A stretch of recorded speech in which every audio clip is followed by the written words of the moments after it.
প্রভু যীশু খ্রিস্টের মিষ্টি মধুর নামে আপনাদেরকে জয় যিশু। এভরিডে ব্লেসিংয়ে সকলকে স্বাগত জানাই।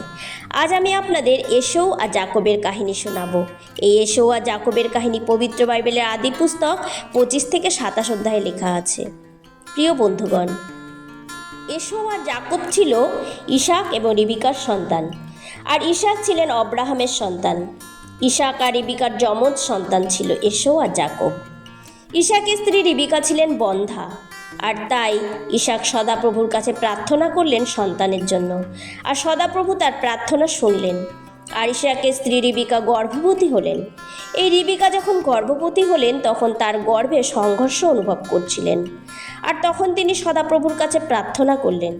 সদাপ্রভু তাকে বললেন, তোমার গর্ভে দুটি জাতি আছে, আর তারা দুটি ভিন্ন বংশ হবে। এক বংশ অন্য বংশের তুলনায় শক্তিশালী হবে, বড়টি ছোটটির দাস হবে। তারপর যখন সন্তান প্রসবের সময় হলো, দেখা গেল রিবিকার গর্ভে যমজ সন্তান রয়েছে।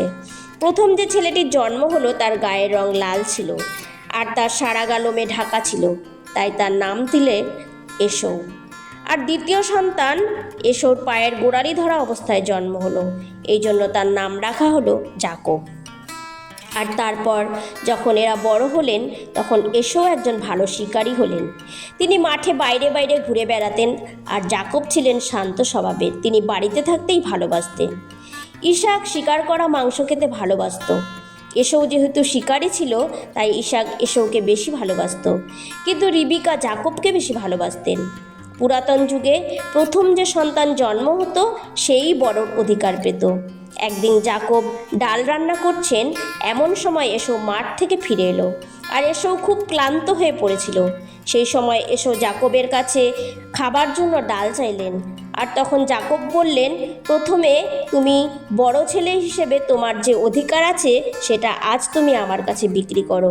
আর এসৌ এতটাই ক্ষুধার্ত ছিল যে তিনি তার বড় ছেলের অধিকার জাকবের কাছে বিক্রি করে দিল। এরপর যখন ইসাক বুড়ো হয়ে গেলেন তখন তার চোখে দেখার ক্ষমতা কমে গেল। তখন একদিন বড় ছেলে এসৌকে ডেকে বলল, বাবা এসো। এসৌ উত্তর দিল, এই যে আমি। ইসাক তখন বললেন, আমি তো বুড়ো হয়ে গেছি, কবে যে মারা যাই তা বলতে পারি না। তুমি এক কাজ করো, তুমি মাঠে যাও, আমার জন্য কিছু শিকার করে আনো, তারপর আমার পছন্দ মতো ভালো খাবার তৈরি করে আমার কাছে নিয়ে এসো, যাতে তা খেয়ে আমি তোমাকে আশীর্বাদ করতে পারি। ইসাক যখন তার আদরের ছেলের সাথে কথা বলছিলেন তখন রিবিকা এই কথা শুনছিলেন। আর যখন এসৌ শিকারে গেলেন তখন রিবিকা মনে মনে পরিকল্পনা করতে লাগলেন যে এসৌর আশীর্বাদ যেন জাকব পায়, কারণ তিনি জাকবকে বেশি ভালোবাসতেন। আর তাই তিনি জাকবকে বললেন, তুমি এখনই গিয়ে ছাগলের পাল থেকে দুটো মোটাসোটা বাচ্চা এনে আমাকে দাও, আমি তা দিয়ে তোমার বাবার পছন্দ মতো খাবার তৈরি করে দেব, আর তা তুমি তোমার বাবার কাছে নিয়ে যাবে, আর তা খেয়ে তিনি তোমাকে আশীর্বাদ করবেন। আর জাকব তখন ছাগলের বাচ্চা এনে তার মাকে দিলেন, আর তার মা তার বাবার পছন্দ মতো খাবার তৈরি করলেন এবং তার বড় ছেলের জামা কাপড় ছোট ছেলেকে পরিয়ে দিলেন। জাকবের হাতে ও গলায় যেখানে লোম ছিল না সেখানে তিনি ছাগলের বাচ্চার চামড়া জড়িয়ে দিলেন, যেন তার বাবা ছুলে বুঝতে পারে যে এটা এসৌ, কারণ এসৌর শরীরে লোমে ঢাকা ছিল। আর জাকব যখন তার মায়ের রান্না করা খাবার নিয়ে গেলেন তখন ইসাক তার গলার স্বর শুনে বললেন, তুমি কে বাবা? জাকব তার বাবাকে বলল, আমি তোমার বড় ছেলে এসৌ। তখন তার বাবা তাকে ছুঁয়ে দেখতে চাইলেন, আর তারপর ইসাক তার গায়ে হাত দিয়ে দেখে বললেন, গলার স্বরটা জাকবের, কিন্তু হাত দুটো তো এসৌ। আর তিনি জাকবকে চিনতে পারলেন না। আর যে আশীর্বাদ তার বড় ছেলে এসৌর জন্য রেখেছিলেন তা তার ছোট ছেলে জাকবকে দিয়ে দিলেন। তিনি বললেন, ঈশ্বর যেন তোমাকে আকাশের শিশির দেন, আর তোমার জমিতে উর্বরতা দেন, তাতে তুমি প্রচুর ফসল আর নতুন আঙুর রস পাবে। বিভিন্ন জাতি তোমার সেবা করুক, আর সব লোকে তোমাকে প্রণাম করুক। তোমার গোষ্ঠীর লোকদের তুমি মনিব হও, তারা তোমাকে প্রণাম করুক। যারা তোমাকে অভিশাপ দেবে তাদের উপর অভিশাপ পড়ুক, যারা তোমাকে আশীর্বাদ করবে তাদের উপর আশীর্বাদ নেমে আসুক। ইসাক জাকবকে আশীর্বাদ করা শেষ করলেন, আর তখনই এসৌ শিকার করে ঘরে ফিরে এলো। আর যখন তিনি তার শিকার করা মাংস রান্না করে বাবার কাছে নিয়ে এসে বললেন, বাবা, তুমি তোমার ছেলের আনা মাংস খেয়ে আশীর্বাদ করো। তখন তার বাবা বললেন, তুমি কে? তখন এসো বলল, আমি তোমার বড় ছেলে এসো। এ কথা শুনে ইসাক বললেন, তোমার আসার আগে যে আমার কাছে মাংস নিয়ে এসেছিল সে কে? আমি তা খেয়েছি আর তাকে আশীর্বাদও করেছি, আর সেই আশীর্বাদের ফল সে পাবেই। ইসাক তখন এসৌকে বললেন, তোমার ভাই ছলনা করে তোমার আশীর্বাদ নিয়ে গেছে।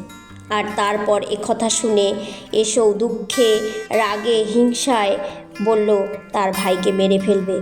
তখন রিবিকা কথা জানতে পেরে জাকবকে বলল, যতক্ষণ না তোমার ভাই শান্ত হচ্ছে তুমি পালিয়ে যাও। আর রিবিকা তখন জাকবকে তার ভাই লাবনের বাড়িতে পাঠিয়ে দিল। প্রিয় বন্ধুগণ, এই হলো এসৌ আর জাকব কাহিনীর প্রথম ভাগ। এই কাহিনী থেকে আমরা কিছু শিক্ষা লাভ করব। প্রথমত, এসৌ তার ক্ষণিক সুখের জন্য তার জন্মগত অধিকার হারিয়ে ফেললেন। এসৌ বাড়ির বড় ছেলে ছিল, তার পরিবারেও অনেক দায়িত্ব ছিল। তার সমস্ত অধিকার সে ছোট ভাইয়ের কাছে বিক্রি করে দিল। সে একবারও তার দায়িত্বের বিষয়ে চিন্তা করেনি। পবিত্র বাইবেলে ইব্রিয় 12 অধ্যায় 16 থেকে 17 পদে লেখা আছে, দেখো, কেউ যেন এসৌর মতো নীতিহীন বা ঈশ্বরের প্রতি ভক্তিহীন না হয়। এসৌ একবেলার খাবারের জন্য বড় ছেলের অধিকার বিক্রি করে দিয়েছিল।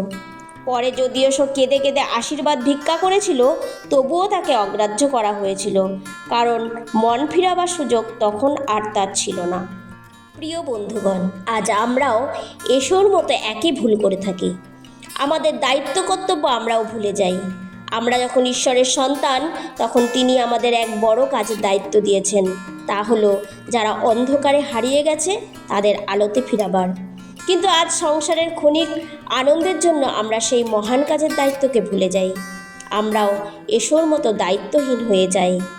দ্বিতীয়ত, যখন দেখি জাকব তার বাবাকে ধোঁকা দিয়েছিল, যার জন্য তাকে নিজের সব কিছু ছেড়ে পালিয়ে যেতে হলো।